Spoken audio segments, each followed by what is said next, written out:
નમસ્કાર વિદ્યાર્થી મિત્રો, આપ સૌનું હાર્દિક સ્વાગત છે મારી YouTube ચેનલ અભિષેક આંબલિયા પર। આજે આપણે ધોરણ 10 નો અગત્યનો એક મુદ્દો ભણવા જઈ રહ્યા છીએ, ત્રાકણ દ્વારા રક્ષણ કે શરીરની જાળવણી।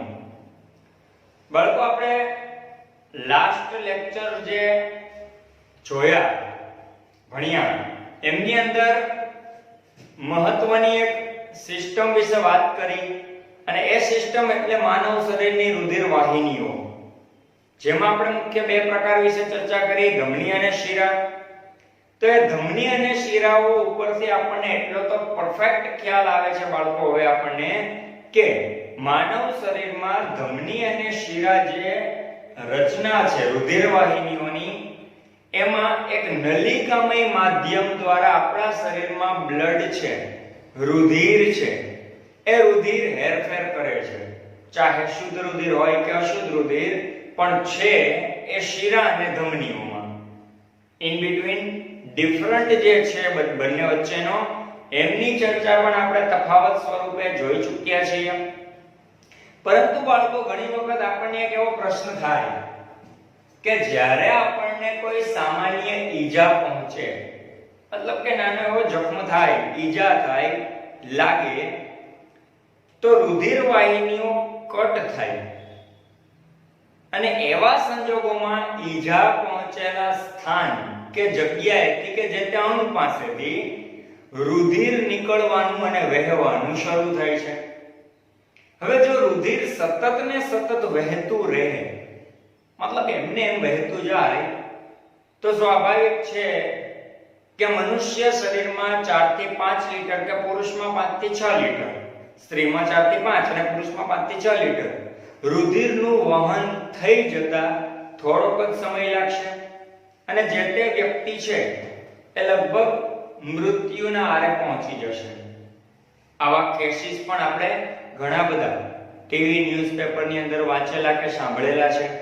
એટલે ઈશ્વરે એક આપણા શરીરની અંદર એક સરસ મજાની એવી ક્ષમતા મૂકેલી છે કે સામાન્ય ઈજા પહોંચ્યા બાદ જે તે ઈજા સ્થાને થોડો સમય રુધિરનું વહન થઈ ગયા બાદ એક નેચરલ સિસ્ટમ પ્રમાણે કુદરતી પમ્પિંગ પ્રણાલીને ઈજા ન પહોંચે એ પ્રમાણે જે તે જગ્યાએ રુધિરનું ગંઠાવાનું શરૂ થાય છે, જેને આપણે સાદી ભાષામાં બોલચાલની લેંગ્વેજમાં આપણે બોલતા હોઈએ છીએ ભીંગડું વળવું। તો કઈ રીતે આ ઘટનાક્રમ આગળ વધે છે એને સમજતા પહેલા આપણે એ સમજી લઈએ કે શા માટે રુધિરનું ગંઠાવું જરૂરી છે। જો બાળકો, આપણું હૃદય પમ્પિંગ પ્રણાલી ઉપર કામ કરે છે અને એક ચોક્કસ દબાણપૂર્વક રુધિરને શરીરના ભાગોમાંથી હૃદયમાં અને હૃદયના ભાગોમાંથી શરીરમાં ધકેલે છે, પરંતુ જો અધવચ્ચેથી કોઈ રુધિર વાહિનીઓ ઈજા પહોંચ્યા બાદ તૂટી જાય, મતલબ ઈજા પહોંચે અને રુધિર વચ્ચેથી વહેવાનું શરૂ થાય, તો જે પૂરતું પ્રેશર હોય છે, દબાણ, એ દબાણપૂર્વક જે આખા શરીરમાં મોકલવાની કે શરીરમાંથી લાગીને હૃદયમાંથી ફેફસામાં મોકલવાની જે એક પ્રેશરની જે ક્રિયાવિધિ ચાલે છે, એ પૂરતું દબાણ રહેશે નહીં, અને પૂરતું દબાણ ન રહેવાના કારણે એ દબાણ ઘટી જશે, અને શરીરના જે અન્ય અંગો, ખાસ મુખ્યત્વે 3 અંગ, માનવ શરીરની કિડની વ્યવસ્થા, એક મગજની વ્યવસ્થા અને એક હૃદયની વ્યવસ્થા, આ 3 અંગોને સીધી એની અસર જોવા મળશે અને નુકસાન પહોંચશે, જેના અનુસંધાને આ 3 માંથી કોઈ 1-2 અંગ પરફેક્ટ કામ નહીં કરી શકે, અને એના અનુસંધાને શું થશે, એ અંગ કાયમ માટે આપણે ગુમાવવાનો વારો પણ આવી જાય, અથવા તો વ્યક્તિ મૃત્યુ સુધી પણ પહોંચી શકે છે। તો એક સરસ મજાની નેચરલ સિસ્ટમ જે ગોઠવેલી છે એના વિશે આપણે ચર્ચા કરવા જઈ રહ્યા છીએ। તો એ પહેલા આપણે ભણવું પડશે કે ત્રાકકણ, જેને ડોક્ટરી લેંગ્વેજમાં કહેવાય છે થ્રોમ્બોસાઇટ્સ, એ કઈ રીતે કામ કરે છે, પ્લેટલેટ્સ પણ કહીએ છીએ, એ કઈ રીતે કામ કરે છે। બાકીનો મુદ્દો તો એકદમ ઈઝી છે, પણ એ પહેલા આપણે ભણવું પડશે બાળકો આપણા શરીરની અંદર જે રુધિરની વ્યવસ્થા છે, બ્લડ એ કઈ રીતની સિસ્ટમ ધરાવે છે? બાળકો, જો આપણા રુધિરનું આપણે સંપૂર્ણપણે લેબોરેટરી પ્રોસેસમાં આગળ વધીએ તો રુધિર મુખ્યત્વે બે જ રીતે બંધારણ ધરાવે છે, એક રુધિર રસ અને એક રુધિર કણ. બાળકો, હાલ તો તમે ધોરણ 10 માં છો અને આ વિડિયો તમારા માટે ઇમ્પોર્ટન્ટ છે, તમારી ટેક્સ્ટ બુક ઉપર ચર્ચા કરીએ છીએ. પરંતુ જો બાળકો તમે આગળ ધોરણ 11 માં જશો અને ભગવાન કરે આગળ જઈને ડોક્ટરી લેંગ્વેજમાં આગળ જાઓ, એક ડોક્ટરી કોર્સ સિલેક્ટ કરો, બરાબર, જેમ કે લેબોરેટરીયન તરીકેનો અથવા તો ડોક્ટરની આગળ પદવી મળે તમને, તો એમની અંદર તમારે આ મુદ્દાઓનો પણ અભ્યાસ કરવાનો આવશે. અને આમ પણ જનરલી આપણને ખ્યાલ પણ આવે, માની લો કે તમને ડોક્ટરી લેંગ્વેજમાં આગળ ન અભ્યાસ માટે તમે આગળ ન વધી શકો, તો આમ પણ આપણને જનરલી ખ્યાલ આવે કે આપણું બ્લડ અને રુધિરનું બંધારણ કેવું છે, બરાબર છે? તો બાળકો, રુધિર જે છે એ આપણા રુધિરના બંધારણની વાત કરીએ તો બંધારણમાં રુધિર રસ અને રુધિર કણ જોવા મળે છે. હવે વાત આવે રુધિર રસ, જેને સાદી ભાષામાં આપણે પ્લાઝમા તરીકે પણ ઓળખીએ છીએ. આ પ્લાઝમા છેલ્લા ઘણા બધા દિવસોથી એક ચર્ચા થઈ રહી છે. હાલનો સમય છે, મહામારીનો સમય ચાલી રહ્યો છે. સાજા થઈ ગયેલા કોરોના વાયરસથી પીડિત વ્યક્તિઓનું શરીરનું પ્લાઝમા દ્રવ્ય હવે બીજા અસરગ્રસ્ત વ્યક્તિના શરીરની સારવાર માટે વપરાશે. આ પ્લાઝમા શું છે બાળકો? બરાબર, એ હાલ તો તમારે આવતું નથી, પણ ઉપર છેલ્લી ચર્ચા આપણે કરી લેશું. આમાં મેજોરિટી જોવા મળતું હોય છે પાણી, પ્લસ વધારે જોવા મળતું હોય તો એ છે પ્રોટીન. હા બાળકો, આ એ પ્રોટીન છે જે આપણને રોગ સામે લડવાની રોગ પ્રતિકારક ક્ષમતા, ઇમ્યુનિટી સિસ્ટમ પ્રોવાઇડ કરે છે. અને આપણા શરીરનો એક કોષ જેની પાસે પણ રોગ સામે લડવાની ક્ષમતા છે, જેને આપણે CMI, સેલ મેડિએટેડ ઇમ્યુનિટી, કોષીય રોગ પ્રતિકારકતાના નામથી ઓળખીએ છીએ. હવે એ પ્રોટીન છે તો એ કેવા પ્રકારના પ્રોટીન છે એમની વાત આપણે કરીએ. પહેલું પ્રોટીન આવે છે બાળકો ફાઇબ્રિનોજન નામનું પ્રોટીન. જ્યારે આપણને કોઈ જગ્યાએ ઈજા પહોંચે અને ઈજા પહોંચ્યા બાદ જે તે જખમ થયેલા જગ્યાના ભાગમાં સંપૂર્ણ બ્લડ ક્લોટ થવું, એટલે કે રુધિરકણ થવું. સાદી ભાષામાં હમણાં જ આપણે બોલ્યા કે ભીંગડું વળવું. એ ભીંગડા વળવામાં સૌથી વધુ જે કામ કરતું હોય તો એ છે ફાઇબ્રિનોજન. એટલે અહીંયા આપણે લખીએ છીએ ફાઇબ્રિનોજન રુધિર ગંઠાવા માટે જરૂરી છે. સેકન્ડ પોઈન્ટ આપણે બાળકો જોઈએ છીએ આલ્બ્યુમિન. આલ્બ્યુમિન નામનું જે પ્રોટીન છે બાળકો, એ આપણા માટે સૌથી વધુ અગત્યનું એટલા માટે કહી શકાય કે જો આપણા શરીરના બંધારણમાં 70% જેટલો પાણીનો ભાગ છે, એ 70% પાણીનો ભાગ ઘટી જાય તો અચાનક જ આપણા શરીરનું તાપમાન વધી જાય.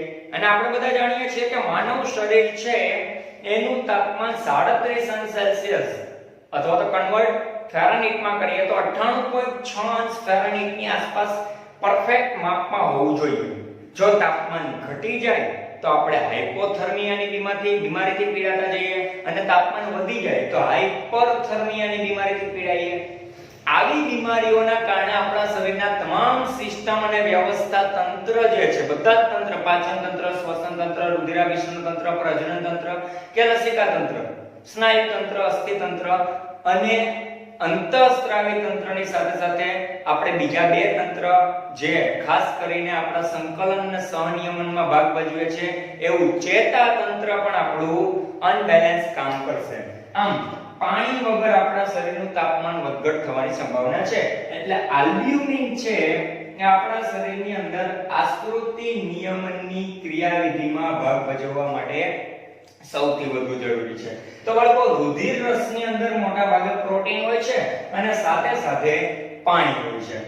પરંતુ બાળકો વાત કરીએ જ્યારે રુધિર કણની, આ તમારી ટેક્સ્ટ બુકમાં અથવા તો અન્ય બુકમાં લખી લેવું.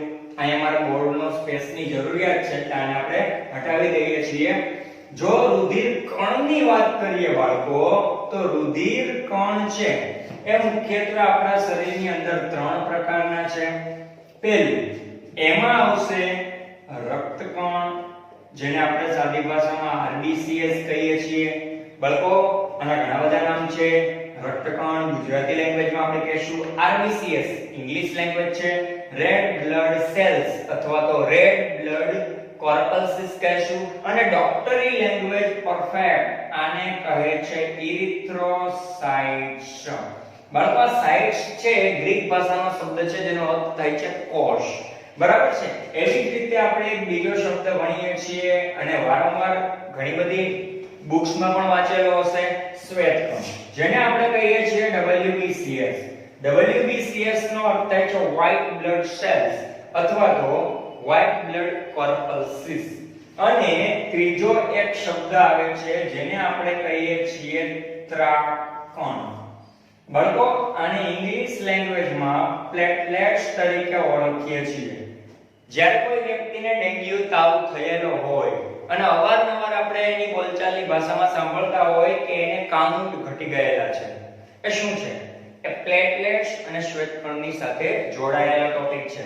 પરંતુ બાળકો આ જ ત્રાકકણને ડોક્ટરી લેંગ્વેજમાં કહેવામાં આવે છે થ્રોમ્બોસાઇટ્સ.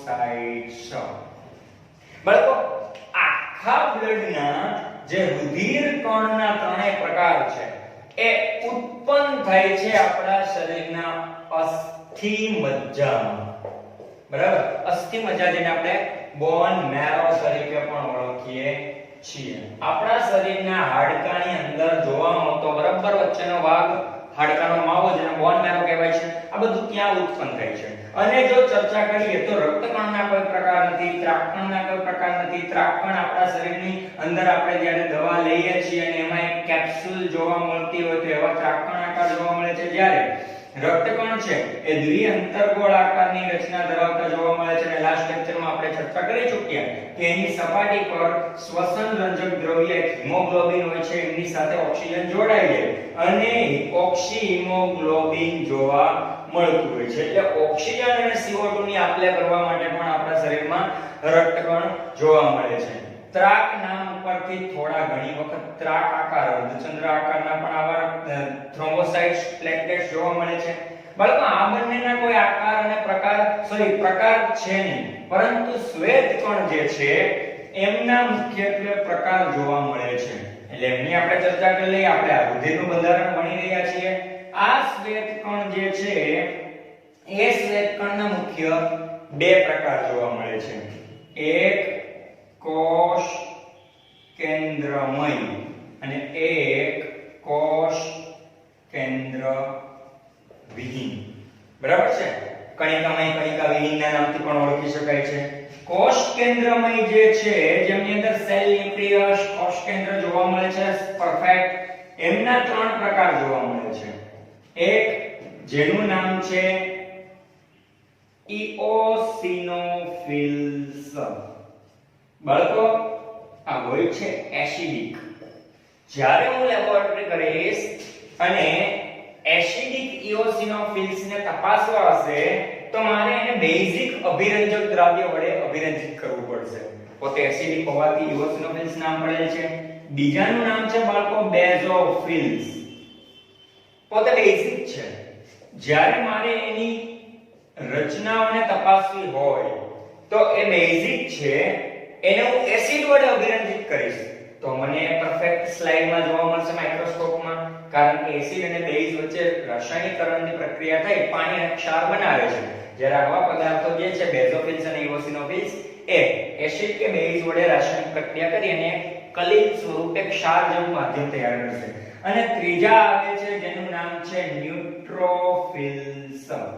બાળકો ન્યુટ્રોફિલ્સ છે જેનું નામ છે તટસ્થ કણ. બરાબર? તટસ્થ કણ છે. એ પોતે તટસ્થ છે, નથી એસિડની અસર થતી, નથી બેઝની અસર થતી. પરંતુ બાળકો જ્યારે આપણે વાત કરીએ કોષ કેન્દ્ર વિહીન, એના મુખ્ય 2 પ્રકાર છે. એક જેનું નામ છે મોનોસાઇટ્સ અને એક જેનું નામ છે લિમ્ફોસાઇટ્સ. બરાબર? લિમ્ફોસાઇટ ને આપણે ઘણી વખત કહીએ છીએ લસિકા કણો આ લસિકા કણ શું છે બાળકો? આપણા શરીરની અંદર રોગ સામે લડવાની ક્ષમતા તૈયાર કરે છે અને રોગ સામે લડવાની ક્ષમતા તૈયાર કરે એને આપણે કહીશું એન્ટીબોડી. આપણા શરીરમાં એન્ટીબોડી બનાવવા માટેનું કામ બી કોષ દ્વારા તૈયાર થાય છે. ઓકે, તો આપણે કહી શકીએ છીએ કે હવે આપણા બ્લડનું બંધારણ આ છે, બરાબર, જેમાં રુધિર રસ અને રુધિર કણ જોવા મળે છે. અને રુધિર કણમાં સૌથી વધુ મહત્વનો જો કોઈ હોય તો એ છે પ્લેટલેટ્સ, ત્રાક કણ. એક સાદી ભાષામાં સમજાવું છું. દાખલા તરીકે આપણે આપણા શરીરની કોઈ રુધિર વાહિની જે છે એ રુધિર વાહિનીને આ રીતે વર્ણન કરીએ અને ઉપર કોઈ ત્વચાનો ભાગ છે. આપણે ખ્યાલ છે ત્વચા, એમાં અલગ અલગ પ્રાણી પેશીઓનો સમાવેશ થાય છે. ફોર એક્ઝામ્પલ પણ આપણે જોઈએ તો સંયોજક અધિચ્છદ પેશી, લાદીસમ અધિચ્છદ પેશી અને એની નીચે એક શીખી ચૂક્યા સ્નાયુ પેશી. ચાલો, આવી પેશીઓ જે છે દાખલા તરીકે, અને હવે હું કોઈ ધારદાર ચપ્પુ કે અન્ય સાધન વડે જ્યારે હું કોઈ કાર્ય કરી રહ્યો છું તો અચાનક મારું ધ્યાન ભંગ થતા મારું ધ્યાન ક્યાં બીજે પહોંચી જાય છે. ધ્યાન ભંગ થતા બાળકો એ ભાગ મારા શરીર પર લાગે છે. શરીર પર લાગતા મારા શરીરની જે સ્નાયુ અને આ પેશી વાળો ભાગ છે એનો છેદ થાય છે. છેદ થયા બાદ એ ઈજા પહોંચે છે મારી રુધિર વાહિનીને. તો આપ જોઈ રહ્યા છો કે રુધિર વાહિની અહીંથી કપાય છે. હવે અહીંથી જે પૂરતા પ્રેશરમાં રુધિર જાય છે, જેનું બંધારણ રુધિર રસ, રુધિર કણ અને હમણાં શીખ્યા એ પ્રમાણેનું છે, તો એ પૂરતા પ્રમાણેનું રુધિરનું દબાણ આગળ વધી શકવાનું નથી અને રુધિરનો ફ્લો બહાર નીકળશે. બરાબર છે? તો હવે તમે સમજી શકો છો. હવે એ જગ્યાએ શું થશે? તરત જ આપણા શરીર છે એ એના પ્રત્યે એક સરસ મજાની પ્રણાલીની ક્રિયાવિધિ આગળ વધારશે. કઈ રીતની? જોઈએ આગળ. શરૂઆતમાં આપણા શરીરની અંદર રુધિર રસમાં એક ઉત્સેચક તૈયાર થઈને સક્રિય થાય છે જેનું નામ છે થ્રોમ્બોકાઇનેઝ ઉત્સેચક. જો કે તમારી બુકમાં આવતું નથી, પણ આ તો તમને થોડી ડિટેલમાં વધુ માહિતી મળે એટલે હું તમને આ ટોપિક ક્લિયર કરાવું છું. આપણા શરીરમાં થ્રોમ્બોકાઇનેઝ ઉત્સેચક સક્રિય થાય છે અને એ ઉત્સેચક બાળકો એઝ શબ્દ લાગે. એઝ શબ્દ લાગે ને એટલે ઉત્સેચક જ હોય. હવે જ્યાં સુધી ભણો ત્યાં સુધી આ મુદ્દો યાદ રાખવો. આપણા શરીરમાં રુધિર રસના બંધારણમાં પ્રોથ્રોમ્બિન નામનું ઘટક જે છે એનું થ્રોમ્બોકાઇનેઝ ઉત્સેચકની હાજરીમાં થ્રોમ્બિન બને અને કેલ્શિયમ આયન છે એ આપણા શરીરમાં મુક્ત થાય. કારણ કે જો રુધિર ગંઠાવા માટે આયન જરૂરી કયું એવું પૂછાય તો તમારે લખવાનું છે કેલ્શિયમ આયન. બરાબર, 2+ આયન દર્શાવે છે. તમને એમ પૂછવામાં આવે રુધિર ગંઠાવા માટે જરૂરી વિટામિન કયું? વિટામિન કે. અને તમને એમ પૂછવામાં આવે રુધિર ગંઠાવા માટે જરૂરી ઉત્સેચક કયો? તો ઉત્સેચક થ્રોમ્બોકાઇનેઝ. તો સૌપ્રથમ આપણા શરીરમાં જે જગ્યાએ રુધિરમાં છેદ થયો છે રુધિર વાહિનીમાં, ત્યાં રહેલા પ્રોથ્રોમ્બિનનું થ્રોમ્બિનમાં રૂપાંતર કરવા માટે થ્રોમ્બોકાઇનેઝ ઉત્સેચક સક્રિય થાય અને કેલ્શિયમ આયન મુક્ત કરે છે. બરાબર, આ થોડી બાયોકેમિસ્ટ્રી પ્રોસેસ છે. જે થ્રોમ્બિન સક્રિય થયું ઈ થ્રોમ્બિનની હાજરીમાં માનવ શરીરમાં હાજર રહેલું નિષ્ક્રિય ફાઇબ્રિનોજન. બરાબર, પાછળના પાઠમાં યાદ કરો, પેપ્સિનોજનનું નિષ્ક્રિયમાંથી સક્રિય પેપ્સિન થતું હતું, ટ્રિપ્સિનોજનનું સક્રિય ટ્રિપ્સિન થતું હતું. તો બસ એ જ રીતે ફાઇબ્રિનોજન છે એ નિષ્ક્રિય છે, તો એનું સક્રિય શું થશે? That's all. ફાઇબ્રિન નામનું ઘટક તૈયાર થશે. બાળકો, આ જે ફાઇબ્રિન છે ને આપણા શરીરમાં સૌથી વધુ અગત્યનું છે. કઈ રીતે? આ ફાઇબ્રિન છે ને એ એક રબર જેવું છે, મતલબ ફ્લેક્સિબલ, સ્થિતિસ્થાપક. આ જગ્યાએ જ્યાં છેદ પડેલો છે એ જગ્યાએ સૌપ્રથમ ફાઇબ્રિનના તંતુઓનું એક જાળું તૈયાર થશે. આવા ફાઇબ્રિનના જાળામાં રુધિરનું જે બંધારણ આપણે ભણ્યું એમાં રક્તકણ, શ્વેતકણ, ત્રાકકણ, ઇઓસિનોફિલ્સ, ન્યુટ્રોફિલ્સ, બેઝોફિલ્સ, મોનોસાઇટ, લિમ્ફોસાઇટ અને સૌથી વધુ કામ એમાં ત્રાકકણ વચ્ચે ગંઠાતા જવાનું શરૂ કરશે. આ ત્યાં સુધી ચાલુ રાખશે જ્યાં સુધી રુધિર વાહિનીની સપાટી સુધી આવું જાળું ન બંધાય અને એમની અંદર વચ્ચે બાળકો રુધિરના અન્ય કણ છે એમાં ફસાતા જશે. અને હમણાં કીધું એમ કે આ ફાઇબ્રિન ફસાયેલા કણ વચ્ચે ફ્લેક્સિબિલિટી સ્થાપિત કરશે, સ્થિતિ સ્થાપકતા, અને જેના કારણે ઇન શોર્ટ ટાઈમ ટૂંકા સમયમાં જ વધારાનું જે દબાણપૂર્વક આવતું રુધિર હતું એ દબાણપૂર્વક આગળ વધવાનું શરૂ કરશે. It's an amazing process. તો આપણે સમજી શકીએ છીએ બાળકો કે ઉપરવાળા ઈશ્વરે કેટલી સરસ મજાની રચના મૂકેલી છે. અને હા, જો રુધિર વાહિનીમાં છેદ પડે અને રુધિર સતત ને સતત વહેતું જ જાય, જનરલી તો મોટાભાગના લોકોની અંદર આવું થતું નથી, પણ જો રુધિર વહેતું ને વહેતું જાય તો આવા રોગને આપણે હિમોફિલિયાના નામથી ઓળખીએ છીએ.